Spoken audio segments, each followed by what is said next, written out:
palad ang sumusunod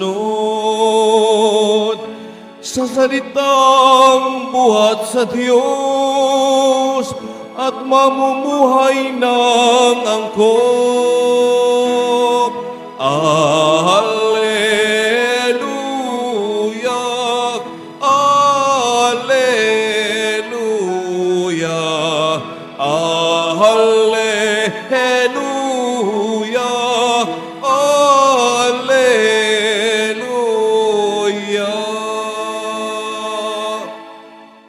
Sumainyo ang Panginoon. At sumaiyo rin. Ang mabuting balita ng Panginoon ayon kay San Lucas. Papuri sa iyo, Panginoon. Noong panahong iyon, dumating ang ina at mga kapatid ni Jesus, ngunit hindi sila makalapit dahil sa dami ng tao. May nagsabi sa kanya, "Nasa labas po ang inyong ina at mga kapatid. Ibig nilang makipagkita sa inyo." Ngunit sinabi ni Jesus, ang mga nakikinig ng salita ng Diyos at tumutupad nito ay siya kong ina at mga kapatid. Mga kapatid, ang mabuting balita ng Panginoon. Pinupuri ka namin, Panginoong Jesucristo. Magsiupo muna ang lahat. Magandang tanghali po sa inyong lahat. Naniniwala po ako, mga kapatid, na ang pagtungo po natin dito sa dambana ng mahal na pong Jesus Nazareno ay nangangahulugan na gusto natin makipagtagpo kay Jesus. At kasama po sa pakikipagtagpo natin sa Panginoon ay gusto natin siyang makita. Tama po ba? At sa ating pakikipagkita sa Panginoon, mga kapatid, ano po ba ang naidudulot nito sa ating buhay? Kasi merong mga pagkakataon, mga kapatid, na gusto lang natin makita ang isang bagay dahil curious tayo. Kaya nga kapag meron tayong isang kilala o sikat na tao na nakita natin sa personal, sasabihin natin, ganun pala ang itsura niya. Pero pagkatapos nun, ano na yun nangyari sa buhay natin? Bakit po sinisimulan sa ganitong pamamaraan yung atin pong pagninilay sa tanghaling ito?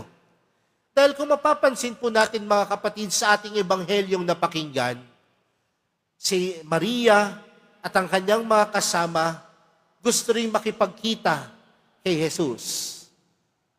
Pero ano ang sabi ng Panginoon sa bandang dulo ng ating ebanghelyong napakinggan? Ang mga nakikinig ng salita ng Diyos at tumutupad nito ay siya kong ina at mga kapatid. Anong hamon nito sa atin, mga kapatid? Tayong nakakita sa Panginoon, tayong nakaranas ng pagmamahal ng Diyos, tayong nakaranas ng awa ng Diyos. Nawa kapag tayo ay tinitingnan din ng iba, tunay din nilang nakikita si Jesus. Tunay din nilang nakikita ang Panginoon. Kaya nga ano po yung hamon sa atin dito, mga kapatid? Nakita natin ang Panginoon. At sa mga oras natin na nakikita ang Panginoon, hamon po ito sa atin na tayo dapat ay sumusunod sa kanyang turo. Kung nakita natin ang Panginoon, hamon po ito sa atin na tayo dapat ay tumutupad, nagiging kagaya ng Panginoon sa ating mga pang-araw-araw na buhay.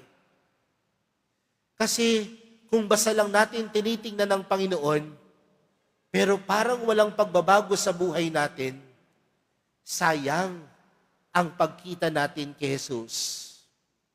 Dahil kung tunay nating nakita ang Panginoon, nagiging kagaya dapat tayo ni Jesus. Kung tunay nating gustong makita si Jesus, dapat sa ating pang-araw-araw na buhay, nagiging kagaya tayo ng Panginoon. Sino po sa inyo ang araw-araw nagsisimba dito?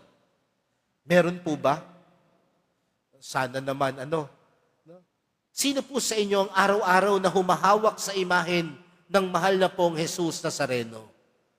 Marahil may ilan po sa atin, pero magandang hamon po ito sa atin mga kapatid, sa pagpunta natin sa simbahan ng Quiapo upang makita ang mahal na pong Jesus Nazareno. Nawa, makita rin sa atin sa pamamagitan ng ating pamumuhay, makita din sa atin ng iba si Jesus. Kaya nga, ang hamon lagi sa mga deboto ng mahal na pong Jesus Nazareno, maging kagaya ni Jesus, maging kagaya ng Diyos. Kaya mga kapatid, ang sinasabi sa atin ng Panginoon, ang nakikinig sa kanyang salita at tumutupad nito ay siyang tuturing niyang bilang kapamilya. At nawa kung tayo'y tunay na kapamilya ng Diyos, wag lang natin sabihin, makita lang natin ng Panginoon. Bagkus kasama ng pagkakita natin sa Panginoon, tunay natin siyang may isabuhay.